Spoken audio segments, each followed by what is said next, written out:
আজ থেকে ৭ বছর আগে স্টার জলসায় একটি ধারাবাহিক শুরু হয়েছিল, যার নাম রাখি বন্ধন।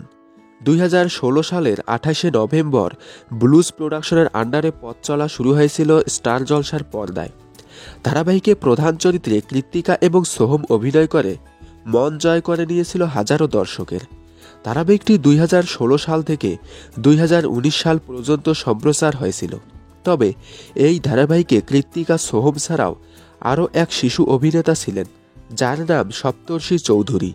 তাকে খুব সম্ভবত বন্ধনের জেঠির ছেলের চরিত্রে অভিনয় করতে দেখা গেছিল। তবে এই মুহূর্তে সে আর শিশুশিল্পী নেই, কারণ এখন সে অনেকটাই বড় হয়ে গিয়েছে। রাখি বন্ধন ছাড়াও তাকে বেদিনী বলুয়ার কথা প্রতিদান ধারাবাহিকে দেখা গেছিল। তবে রাখি বন্ধন শেষ হওয়ার পর তাকে আর কোনো ধারাবাহিকে দেখা যায়নি। এবার দীর্ঘ ৫ বছর পর আবারও ধারাবাহিকে ফিরছেন তিনি।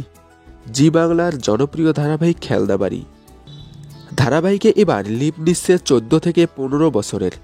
আর এই লিপ নেওয়ার পর মিতুলের মেয়ে গুগলি এবং ছেলে অনেকটা বড় হয়ে গিয়েছে, আর সেখানেই মিতুলের ছেলের ভূমিকায় দেখা যাবে তাকে। তাহলে দীর্ঘ ৫ বছর পর আবারও ধারাবাহিকে ফিরছে সপ্তর্ষি চৌধুরী। সপ্তর্ষি চৌধুরীকে আপনাদের কেমন লাগে, এবং দীর্ঘ ৫ বছর পর আবারও ধারাবাহিকে ফিরে আসায় আপনারা কতটা খুশি হয়েছেন কমেন্টে জানাবেন। ভিডিওটি ভালো লাগলে একটি লাইক দিন এবং বিনোদন জগতের সকল আপডেট সবার আগে পেতে চ্যানেলটি সাবস্ক্রাইব করে রাখুন।